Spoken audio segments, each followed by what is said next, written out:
प्रभु में प्यारे बहन और भाइयों, आप सबको जय मसीह की। और मैं उम्मीद करता हूं कि आप सब खैरियत से होंगे और खुदा उनका शुक्र करें कि आज उसने हमें एक और मौका दिया कि हम उसके पास आएं। तो इससे पहले कि हम अपनी स्टडी शुरू करें, आइए हम प्रार्थना में अपने सरों को झुकाएं। धन्यवाद देते हैं परमेश्वर आपका, और आपके पास आते हैं अपने उद्धारकर्ता खुदावंद यीशु मसीह के ज़रिए, और शुक्र करते हैं खुदावंद कि आपने हमको एक नई ज़िंदगी दी, एक नया मौका दिया खुदावंद कि हम आपके पास आएं और अपने गुनाहों का पश्चाताप करें।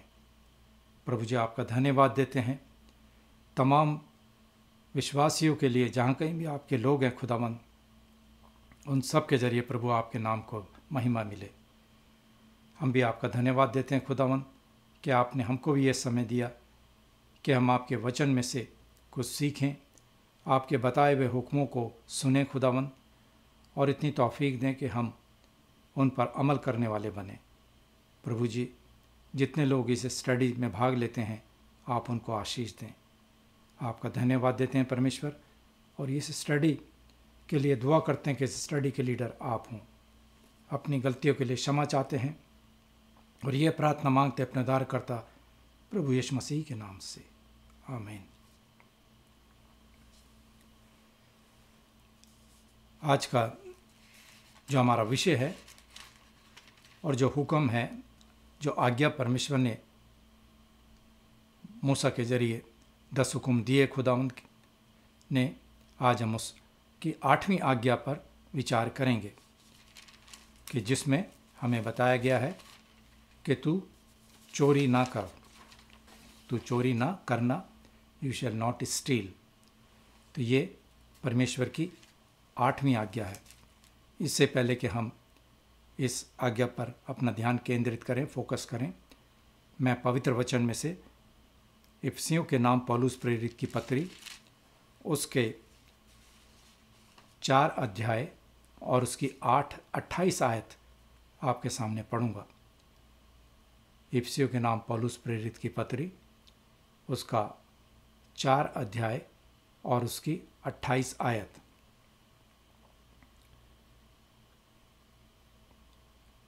लिखा है, चोरी करने वाला फिर चोरी ना करे, वरन भले काम करने में अपने हाथों से परिश्रम करे, इसलिए कि जिसे ज़रूरत हो उसे देने को उसके पास कुछ हो।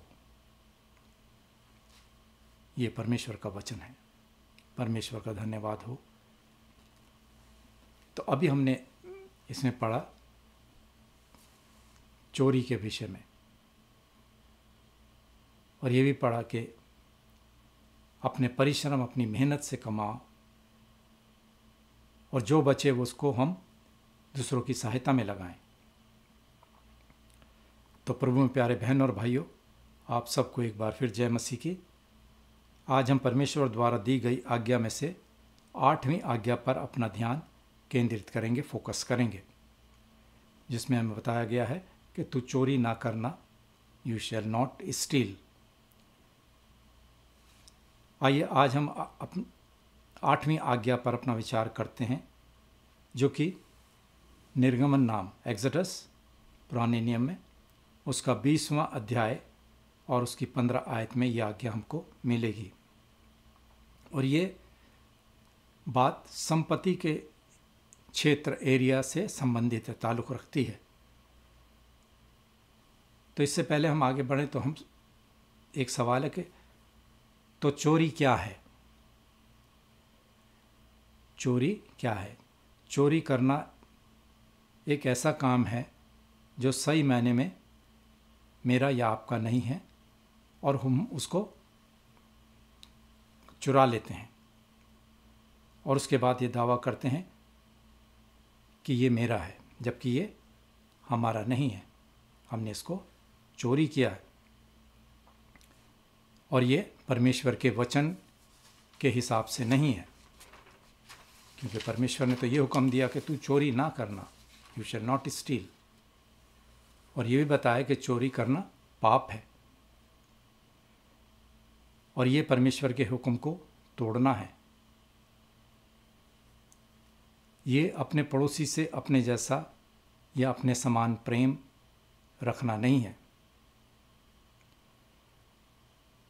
फिर से हम इस आज्ञा को मसीह में परमेश्वर की बुलाहट की रोशनी में देखते हैं, जो हमारे पापों को मारने के लिए सलीब पर मरे और हमें नया जीवन देने के लिए फिर तीसरे रोज मृतकों में से जी उठे, प्रभु यीशु मसीह।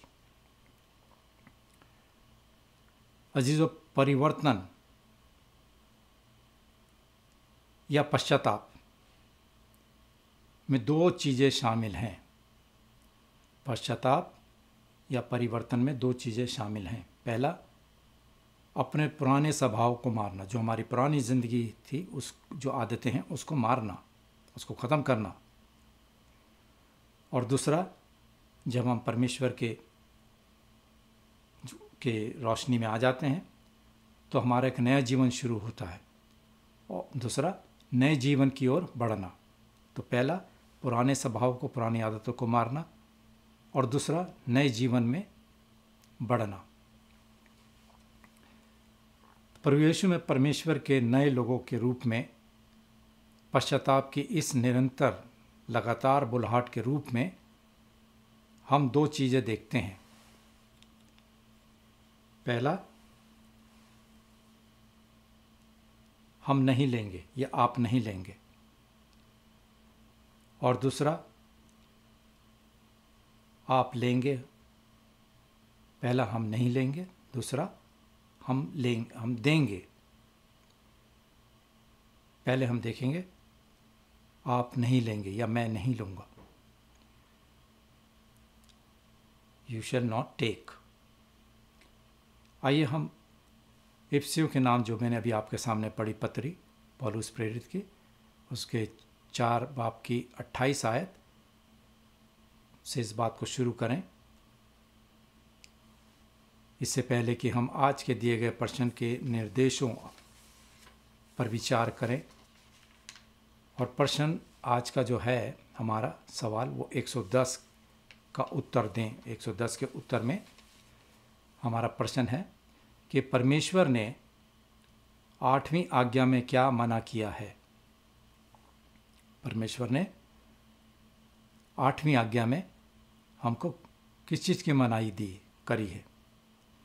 इसका उत्तर है, परमेश्वर ने 8वीं आज्ञा में सिर्फ ऐसी चोरी और डकैती को ही नहीं माना, उसके लिए मना नहीं करा, बल्कि जो न्यायालय यानी कि जुडिशरी द्वारा सज़ा दी जाती है उसके लिए मना नहीं किया, बल्कि सभी अनुचित चालाकी जिससे हम अपने पड़ोसी की संपत्ति हासिल करना चाहते हैं, चालाकी से, वो चोरी है। चाहे वो ताकत से या अपना रौब जताकर। चोरी और भी तरह से की जाती है। एक तो ये हुई, मगर अलग अलग तरीके हैं चोरी करने के। जैसे कि हम किसी चीज़ को तोलना, मार्केट में जाते हैं तो गलत तरीके से उसका मेजरमेंट करते हैं, उसको तोलते हैं या उसको मापते हैं।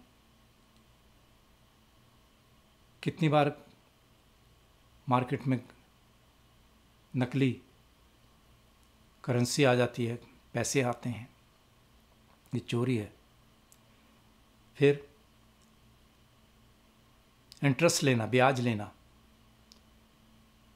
थोड़े से पैसे दे के ज़्यादा ब्याज लेना, वो भी चोरी है।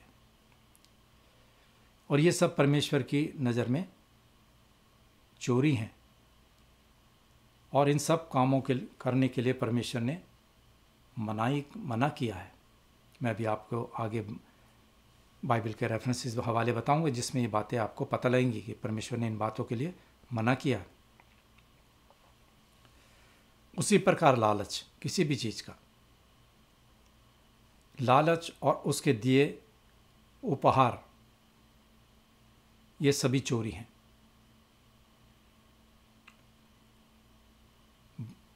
रिश्वत से कोई चीज़ लेना, उपहार लेना, वो चोरी है। इसलिए प्रेरित पौलुस इफिसियों की कलीसिया को कहते हैं, उनको निर्देश दे रहे हैं और बताते हैं कि विश्वासियों ने प्रभु यीशु मसीह से पाप किया है। उन्होंने वो साफ रूप से कुछ लोगों को चोरी करने की वहाँ पर आदत थी। वह उन्हें समझाते हैं, पौलुस उन्हें समझाता है कि जो चोरी करता है वो अब से चोरी ना करे, वरन भले काम करने में अपने हाथों से मेहनत करे। 28वीं आयत मैंने आपके सामने पढ़ी, ये वही है।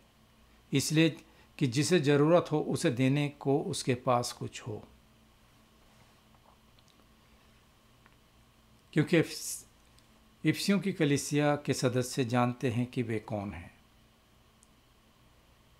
बहनों और भाइयों, वो कोई बड़ी चीज़ नहीं चुरा रहे थे, ना कोई बैंक लूट रहे थे, ना ही किसी के घरों में सेंध लगा रहे थे, लेकिन उन्हें चोरी छिपे जीवन जीने की आदत थी।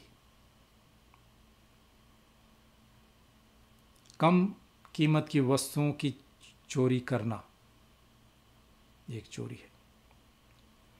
जैसे जिसे छोटी चोरी भी कह सकते हैं कि कम कीमत की वस्तुओं में हमने किसी चीज़ को खरीद लिया तो वो चोरी है, उसका उचित मूल्य नहीं दिया हमने। मैं आपको सामने कुछ एग्जाम्पल रखता हूँ, उदाहरण रखता हूँ। जैसे कि हम HST का भुगतान नहीं करते, मार्केट में जाते हैं, बगैर रसीद के कोई चीज़ ले लेते हैं, वो भी चोरी है। इनकम टैक्स दाखिल नहीं करना, ये भी चोरी है। दुकान से सामान चुपके से उठा लेना, चोरी करना, ये सब चोरी हैं। प्रेरित पौलुस मसीह के इन अनुयायियों से कह रहे हैं, इफिसियों की कलीसिया से, कि तुम में से जो चोरी करते हैं वो चोरी करना बंद करें। ये प्रभु यीशु में मेरी और आपकी नई पहचान से संबंधित नहीं है। पौलुस पहले कुरिन्थियों उसके 6 बाब की 10वीं आयत में कहते हैं, कुरिन्थियों के नाम पौलुस प्रेरित की पहली पत्री उसके 6 अध्याय की 10वीं आयत में वो कहते हैं, ना चोरी, ना लोभी, ना पियक्कड़, ना गाली देने वाले, ना अंधेर करने वाले, ये सब परमेश्वर के राज्य के वारिस होंगे। तो हमें ये देखना है कि हम ना चोरी करें, ना लोभी हों, ना पियक्कड़ हों, ना अपने मुंह से गलत बात बोलने वाले, गाली बकने वाले, ना किसी पर जुल्म करने वाले, अंधेर करने वाले। तभी हम परमेश्वर के राज्य के वारिस होंगे। और यही हमारा आज का उत्तर 110 इसके निर्देश में साफ है। अब आइए हम इस उत्तर में 3 बातों में विचार करेंगे। इसको 3 भागों में मैंने बांटा है, उस पर हम विचार करेंगे। सवाल यह है कि परमेश्वर ने 8वीं आज्ञा में क्या मना किया है। एक बार फिर मैं आपसे बताऊं कि परमेश्वर ने इस 8वीं आज्ञा में किस चीज़ की मनाही की है। परमेश्वर सिर्फ ऐसी चोरी और डकैती को ही नहीं मना करते जो कोर्ट के द्वारा सज़ा दी जाती है, बल्कि सभी अनुचित चालाकी, लालच वगैरह, ये सब चोरी हैं। अगर हम पुराने नियम में निर्गमन नाम की पुस्तक एक्सोडस उसके 22वें अध्याय की पहली आयत पढ़ें, उस पर ध्यान दें, तो यहाँ पे परमेश्वर ने इस्राएल की मंडली, जो कि परमेश्वर की अपनी लोग थे, अपनी प्रजा को वो एड्रेस करते हैं, संबोधित करते हैं और कहते हैं, यदि कोई मनुष्य बैल या भेड़ या बकरी चुराकर उसको घात करे, मारे या बेच डाले, तो वो बैल के बदले 5 बैल और भेड़ बकरी के बदले 4 भेड़ बकरी उसको जुर्माना देना पड़ेगा, उसको भरना पड़ेगा।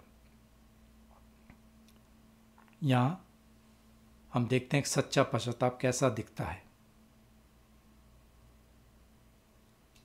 पश्चाताप ऐसा दिखता है, जो कुछ उसने गलत तरीके से छीन लिया है उसे वापस करना।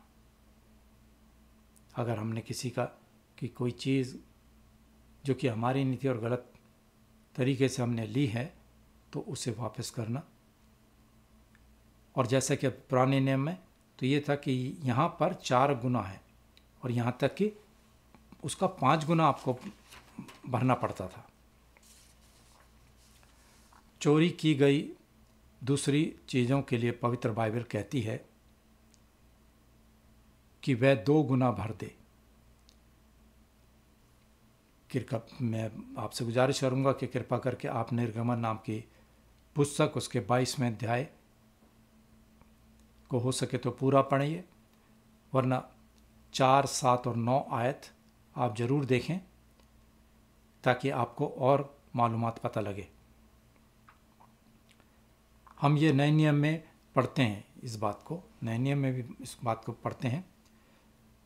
मत्ती रचित सुसमाचार उसके 19वें अध्याय में हम इस घटना से वाकिफ़ हैं कि जब प्रभु यीशु मसीह चुंगी लेने वाले जक्कई के घर आए और जक्कई ने सच्चा पश्चाताप किया और कहा कि उन लोगों को 4 गुना अधिक वापस देने का उसने वायदा किया जिन्हें उसने धोखे या अन्याय करके ले लिया था। तो उसने ये इस बात को सच्चा पश्चाताप किया और 4 गुना वापस, 1 गुना की जगह 4 गुना उसको वापस देने का उसने वायदा किया परमेश्वर के सामने। अजीजों, आज हमारे समाज को बहुत मदद मिलेगी अगर हम अपने अधिकारियों, जो हमारे गवर्नमेंट अधिकारी इन बाइबल सिद्धांतों, न्याय के सिद्धांतों को ईमानदारी और विश्वास से लागू करते हैं। चोरी करने वाला कड़ी मेहनत करके अपना कर्जा चुका सकता है। हमें अपनी संपत्ति की सुरक्षा के लिए कभी बीमा कंपनियों की ज़रूरत नहीं होगी अगर हम सही मायनों में अपनी ज़िंदगी को जिएंगे ईमानदारी से। आज हम अपने सवाल नंबर 110 के दूसरे भाग की ओर मुड़ते हैं, जिसमें हम देखते हैं कि परमेश्वर की नज़र में, परमेश्वर की दृष्टि में चोरी या सभी अनुचित चालाकी जिसमें हम अपने पड़ोसी की संपत्ति हासिल करना चाहते हैं, चाहे वो ताकत से हो या अपना रोब जमा कर या किसी और तरीके से, इस तरह से जैसे मैंने बताया अनुचित तोल, मार्केट में कोई सामान खरीद रहे तो मार्केट शॉपकीपर गलत तोल रहा, हमें कम दे रहा है, वो चोरी है। किस चीज़ को हम मेजरमेंट ले रहे हैं और उसको कम दिखा रहे हैं या ज़्यादा दिखा रहे हैं, वो चोरी है। नकली सामान बेचना वो चोरी है। नकली पैसे वो चोरी है। किसी से ज़्यादा ब्याज लेना, इंटरेस्ट लेना, वो चोरी है। ये सभी चोरी हैं परमेश्वर की नज़र में और इसको परमेश्वर ने मना किया है। पवित्र बाइबल हमें बताती है कि हम किसी के प्रति षड्यंत्र, छल और धोखाधड़ी को चोरी के रूप में शामिल करते हैं ये सब चीज़ें चोरी के रूप में शामिल होती हैं कि किसी के बारे में हम षड्यंत्र कर रहे हैं, किसी के साथ हम छल कर रहे हैं या किसी को धोखा दे रहे हैं, ये सब चीज़ें चोरी हैं, ये सब चोरी में शामिल आती हैं। इसमें किसी बात सामान का कीमत बढ़ाना, कार या घर के बारे में पूरी सच्चाई बताए बिना उसको बेचना और रिश्वत लेना या देना दोनों चोरी में शामिल हैं। और ये कभी भी पड़ोसी के प्यार के लिए नहीं बल्कि खुद के प्यार के लिए होता है। हम दूसरों के हित के बारे में नहीं सोचते, अपने ही, तो ये सब चोरी हैं। अगर आप नीति वचन प्रोवर्ब्स उसका 11 अध्याय की पहली आयत पढ़ें तो हमें पता चलता है और लिखा है कि छल के तराजू से यहोवा परमेश्वर को नफरत आती है, घृणा आती है, लेकिन वह पूरे यानी सही वजन से खुश होते हैं। बहन और भाइयों, आखिर में उत्तर 110 का आखिर भाग हमें लालच और बर्बादी के बारे में बताता है, संबोधित करता है। इसके अलावा परमेश्वर सभी लालच और अपने उपहारों की व्यर्थ बर्बादी को मना करते हैं जो परमेश्वर ने हमको दिए। अगर हम उसको बर्बाद करेंगे तो परमेश्वर ने उनको इन बातों के लिए मना किया। जब हम परमेश्वर द्वारा दी गई 10वीं आज्ञा पर आएंगे तो हम और लालच के बारे में बात करेंगे। आज तो हम चोरी के विषय में बात कर रहे हैं, मगर प्रभु ने चाहा तो अगर हम 10वीं आज्ञा पर आएंगे तो हम लालच के बारे में बातचीत करेंगे। लेकिन अभी कहने के लिए काफ़ी है। जैसा कि एक लेखक कहते हैं लालच के विषय में कि लालच चोरी का ईंधन है। एक लेखक कहते हैं कि लालच चोरी का ईंधन है। एक और लेखक इसे यूं कहते हैं कि ये दिल की आंखों से चोरी है।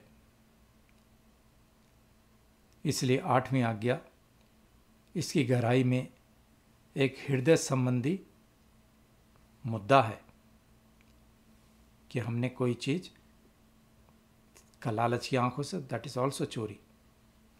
पवित्र बाइबल बताती है, 1 तीमुथियुस अगर हम पढ़ें उसके 6 अध्याय की 10वीं आयत और उसमें लिखा है, क्योंकि रुपए का लोभ सब प्रकार की बुराई की जड़ है। रुपए का लोभ, लालच सब प्रकार की बुराई की जड़ है, जिसे हासिल करने की कोशिश करते हुए बहुतों ने विश्वास से भटककर अपने आप को तरह तरह के दुखों से छलनी बना दिया है। मेहरबानी इसको, इस आयत को पढ़ें और इस पर गौर करें। 1 तीमुथियुस उसके 6 बाब की 10वीं आयत। अजीजों, पैसे का प्यार संतोषजनक नहीं है। पैसे के प्यार से हम सुकून या पीस हासिल नहीं कर सकते। ये एक टेम्परेरी है और ये ईर्ष्या का कारण बनता है, जेलसी, और ये हमारे रिश्तों को तोड़ देता है, बर्बाद कर देता है।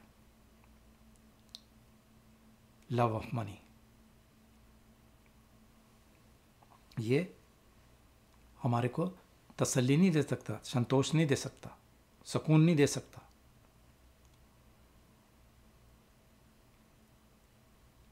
और ये हमारे को परमेश्वर से दूर ले जाता है।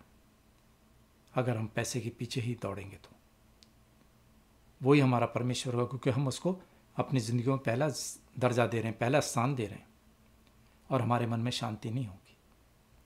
एक और लेखक है जिनका नाम केविन होवन है, वो इस तरह से कहते हैं, जब हम लालची होते हैं तो ये दूसरों के लिए बुरा होता है,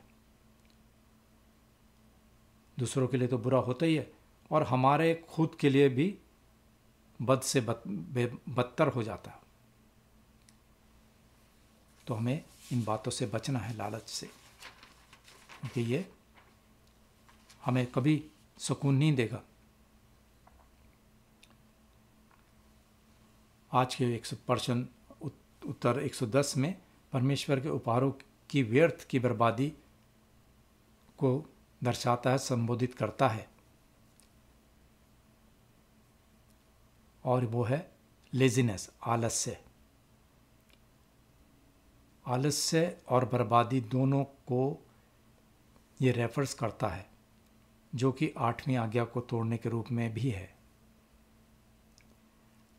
लेजीनेस, आलस्य तरह तरह रूपों से, विभिन्न रूपों में आता है, और ये दर्शाता है, ये दिखाता है कि कौन अपनी जीविका, अपनी लिविंग के लिए काम नहीं करना चाहता। खासकर घर के आदमी, मैन ऑफ द हाउस। अगर हम थिस्सलुनीकियों उसके दूसरे अध्याय में, उसके दूसरे अध्याय में पौलुस प्रेरित कहते हैं, अगर कोई काम करना ना चाहे तो खाना भी ना पाए, तो खाना का भी उसको हक नहीं है। ऐसे लोग अपनी प्रतिभा और उपहारों को भी बर्बाद करते हैं, जो उनके टैलेंट्स हैं और जो परमेश्वर ने उनको शक्ति दी है, वो आलस्य में होकर के, लेजीनेस होकर के काम नहीं करना चाहते, और अपने इन जो गिफ्ट्स हैं, उपहार हैं, उनको मिले हैं, वो उसको बर्बाद कर रहे हैं, और समय को बर्बाद कर रहे हैं, सबसे बड़ा बात। क्योंकि परमेश्वर ने उनको ये प्रतिभा दी थी, मगर उसका उपयोग हमने नहीं किया।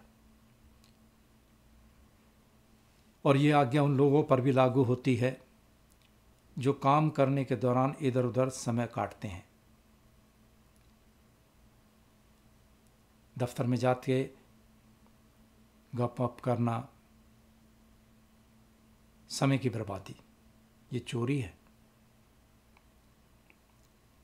और अपना सही समय मेहनत में नहीं, बल्कि ना अपने एम्प्लॉयर को समय देते हैं। वो ऐसे लोगों को अपना काम समय से और अपने हिम्मत से और अपने मेहनत से, अपने प्रयास के साथ करना चाहिए। अजीजों, इसमें परमेश्वर के उपहारों को बर्बाद करना भी शामिल है, जो परमेश्वर में, जैसे मैंने आपको कहा कि हम उन गिफ्ट्स को जो परमेश्वर ने हमारे को दिए हैं, उसको हम समय के साथ बर्बाद कर रहे हैं। क्योंकि परमेश्वर पिता ने हमें जो दिया है उसकी परवाह नहीं करना, या जैसे हम प्रार्थना करते हैं, वो प्रार्थना जो प्रभु ने हमें सिखाई, ये हमारे पिता, और जिसमें हम ये शब्द बोलते हैं कि हमारी दिन भर की रोटी आज हमें दे, हमारे दिन भर की रोटी आज हमें दे। हम खाना खाने से पहले भी कभी ये प्रार्थना बोलते हैं कि हम अपने भोजन के लिए दुआ कर रहे हैं, और फिर उसका आधा यानी बचा हुआ खाना कूड़ेदान में फेंक देते हैं। ये परमेश्वर की सेवा में इसका इस्तेमाल नहीं है। हमें देखना है कि हमें कितनी ज़रूरत है खाने की। हमें देखना है कि हमारे कितने बहन भाई हैं जिनको एक समय का खाना नहीं मिलता, और हम खाने की बर्बादी कर रहे हैं। ये परमेश्वर की सेवा में इसका इस्तेमाल नहीं है। इन सभी तरीक़ों से हम जीने के पुराने तरीके के लिए मरना सीखते हैं। हमें अपना पुराना स्वभाव मार के नए जीवन में जीने, और इस आज्ञा का पालन करना मसीह में नए व्यक्ति के जीवन में आने से दिखता है। जब कोई जन, कोई लोग, कोई व्यक्ति या कोई बहन परमेश्वर के राज्य में आती है, उसके प्रभु यीशु मसीह को अपना उद्धारकर्ता मानती है, तो उसके जीवन में इन बातों को दिखाई देता है। क्योंकि लिखा है लेना नहीं बल्कि देना है। अब हम अपने दूसरे पॉइंट में आते हैं। आप देंगे, यू शैल गिव। इफिसियों 4 बाब के 28 का पहला भाग मैंने बताया। अब मैं बी भाग उस आयत का बताता हूँ। इसलिए कि जिसे ज़रूरत हो उसे देने को उसके पास कुछ हो। इसलिए कि जिसे आवश्यकता हो उसे देने को उसके पास कुछ हो। ये 8वीं आज्ञा का पॉजिटिव यानी सकारात्मक रूप है। बहनों और भाइयों, एक बार फिर से इफिसियों की पत्री उसके 4 बाब के 28 आयत में आपके सामने पढ़ूंगा। चोरी करने वाला फिर चोरी ना करे, वरन भले काम करने में अपने हाथों से मेहनत करे। इसलिए कि जिसे आवश्यकता हो, ज़रूरत हो, उसे देने को उसके पास कुछ हो। और ये बात एक हुक्म की तरह है, एक आज्ञा की तरह है कि अपने हाथों से मेहनत करें। एक विश्वासी मसीह के लिए कमाई का मकसद सिर्फ अपने और अपने परिवार के लिए काफ़ी नहीं है। यानी कि सिर्फ मैं अपने परिवार की सुख सुविधा, उनके आराम को देखूं, नहीं। ये हमारा पहला कर्तव्य है कि अपने परिवार के लिए हम देखें, मगर उसके बाद ज़रूरतमंदों को, जिनके पास कुछ नहीं है, उनको भी देने के लिए हमारे पास कुछ हो। क्योंकि पौलुस साफ कहते हैं कि जितनी ज़रूरत हो उतना हम मेहनत करें, और इसलिए कि जिसे ज़रूरत हो उसे देने को हमारे पास कुछ हो। जैसे कि जो काम करने में बेचारे असमर्थ हैं, बुज़ुर्ग हैं, बीमार हैं, उनकी सहायता करनी है। या जिनके पास जीने के लिए काफ़ी नहीं है, बहुत कम आय है, इनकम है, बच्चे ज़्यादा हैं, उनकी सहायता हम करें।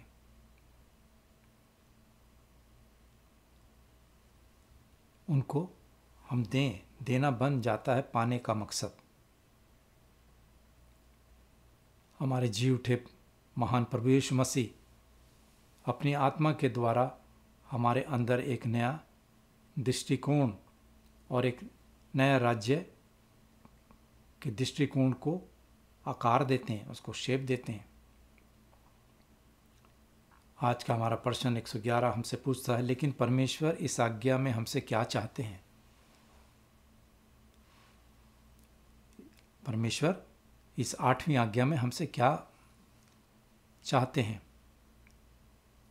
बहनों और भाइयों, परमेश्वर हमसे चाहते हैं कि मैं अपने पड़ोसी के लिए जो भी कर सकता हूँ करूँ।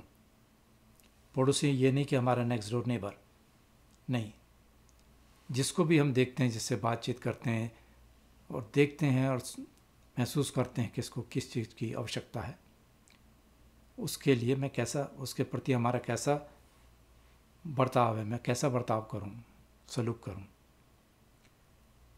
जैसा मैं चाहता हूं कि दूसरे मेरे साथ करें, और ईमानदारी से मेहनत करूं, जिससे मैं ज़रूरतमंद लोगों की मदद कर सकूं। मत्ती की इंजील उसके 7 बाब की 12वीं आयत में प्रभु यीशु यूँ कहते हैं, इस कारण जो कुछ तुम चाहते हो कि मनुष्य तुम्हारे साथ करें, तुम भी उनके साथ वैसा ही करो। क्योंकि नबी व्यवस्था और नबियों की शिक्षा यही है। अगर हम किसी के साथ अच्छा बर्ताव करेंगे तो हम उम्मीद करते हैं कि वो भी हमारे साथ अच्छा करे, या कोई हमारे साथ अच्छा बर्ताव कर रहा है, हम उसके साथ गलत कर रहे हैं तो गलत है। साफ वो कहते हैं, इस कारण जो कुछ तुम चाहते हो कि इंसान या मनुष्य तुम्हारे साथ करें, तुम भी उनके साथ वैसा ही करो। इज्जत दोगे तो इज्जत लोगे। अजीज़ों, ये उत्तर पैसे के प्यार के विपरीत है, उल्टा है, ऑपोजिट है, उसको सामने लाता है, जो उदारता है। मसीह यीशु में नए दृष्टिकोण द्वारा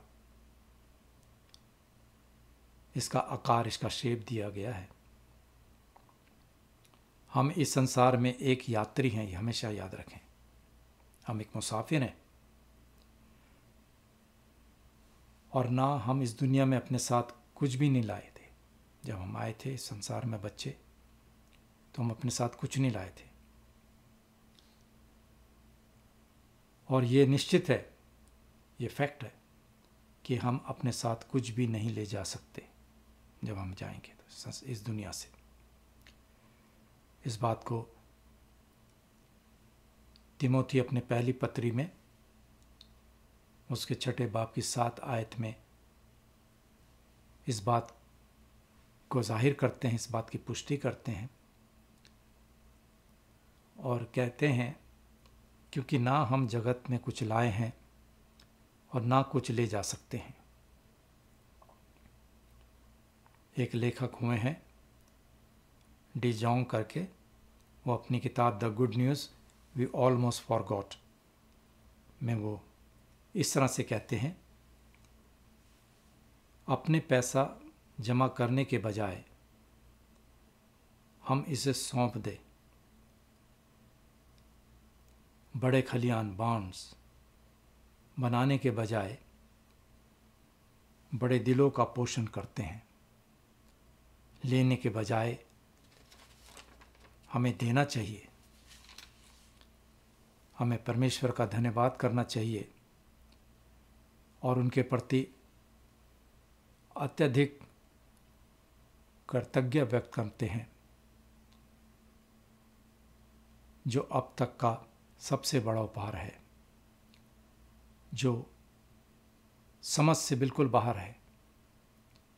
और वो सबसे बड़ा उपहार क्या है कि परमेश्वर ने हमें अपना इकलौता पुत्र दे दिया। ये सबसे बड़ा उपहार है कि हमें परमेश्वर ने एक जीवित प्रभु दिए। अब हम आते हैं 10वें हिस्से में, जिसको हम अंग्रेजी में टाइदिंग बोलते हैं। दशमांश यानी 10वां हिस्सा चर्च और परमेश्वर के राज्य में गरीबों और अन्य ज़रूरतों के बीच बांटने के लिए चर्च को हमें अपनी इनकम का 10वां हिस्सा देने की प्रथा हमें परमेश्वर के प्यार को दिखाती है।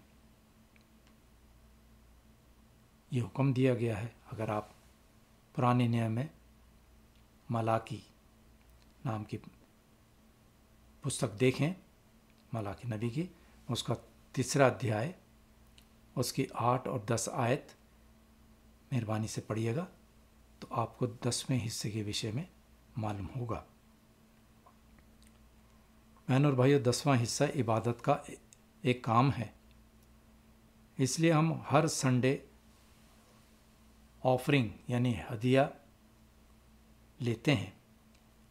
1 कुरिन्थियों उसके 16 बाब की 2 आयत में हम पढ़ते हैं, पौलुस कहते हैं, सप्ताह के पहले दिन तुम में से हर एक आदमी अपनी आमदनी के अनुसार कुछ अपने पास रख छोड़ा करे। इसी तरह हम 2 कुरिन्थियों उसके 9 बाब की 7 आयत में पाते हैं, हर एक इंसान, हर एक जन ऐसा मन में अपने विचार करे, ठाने वैसे ही दान करे जो भी उसने सोचा है, ना कुड़कुड़ा के, ना किसी के दबाव में, क्योंकि परमेश्वर खुशी से देने वाले से मोहब्बत रखते हैं, प्रेम रखते हैं। खुदावन खुशी से जो हम देते हैं उसका स्वागत करते हैं, उससे प्रेम करते हैं। तो आज का यही सबक है कि हमें किसी भी मायने में ना समय की चोरी करनी है, ना दूसरी चीज़ों की चोरी करनी है, बल्कि जो परमेश्वर ने हुक्म दिया है उस पर हमें चलने की कोशिश करनी चाहिए। आमीन। अब मैं आपके सामने पवित्र बाइबल में से कुछ रेफरेंसेस, हवाले देता हूं जो कि आज की स्टडी में लिए गए। पुराने नियम में यजिकल नबी की पुस्तक, उसका 45वां अध्याय, उसकी 9 और 10वीं आयत। व्यवस्था विवरण, उसका 25वां अध्याय और उसकी 13 से 16 आयत। भजन संहिता 15 अध्याय की 5 आयत। नीति वचन प्रोवर्ब्स 11 अध्याय की 1 आयत। नीति वचन 23 अध्याय 20 और 21 आयत। लूका की इंजील, उसका 3रा अध्याय और उसकी 14 आयत। पहला कुरिन्थियों 6 अध्याय और उसकी 10वीं आयत। पहला कुरिन्थियों 5वां अध्याय और उसकी 10 आयत। पहला थिस्सलुनीकियों 4 अध्याय की 6 आयत। लूका रचित सुसमाचार 6 अध्याय की 35 और 36 आयत। मत्ती रचित सुसमाचार 7 अध्याय और उसकी 7 आयत से 12 आयत तक। तो मेहरबानी से इन आयतों को आप अपने घर में देखिएगा, तो आज की हमारी जो आज्ञा है, 8वीं आज्ञा, उसके विषय में आपको और ज़्यादा मालूमात होगी। मैं परमेश्वर से प्रार्थना करता हूँ कि आप सबके घरों में शांति हो, आप लोग सब प्यार मोहब्बत से अपनी ज़िंदगी को जिएं, परमेश्वर को अपनी ज़िंदगी में पहला स्थान दें। प्रभु से प्रार्थना करें कि अपने जीवन से हम दूसरों को परमेश्वर के बारे में बता सकें, पवित्र आत्मा की सहायता से आगे बढ़ें। आमीन।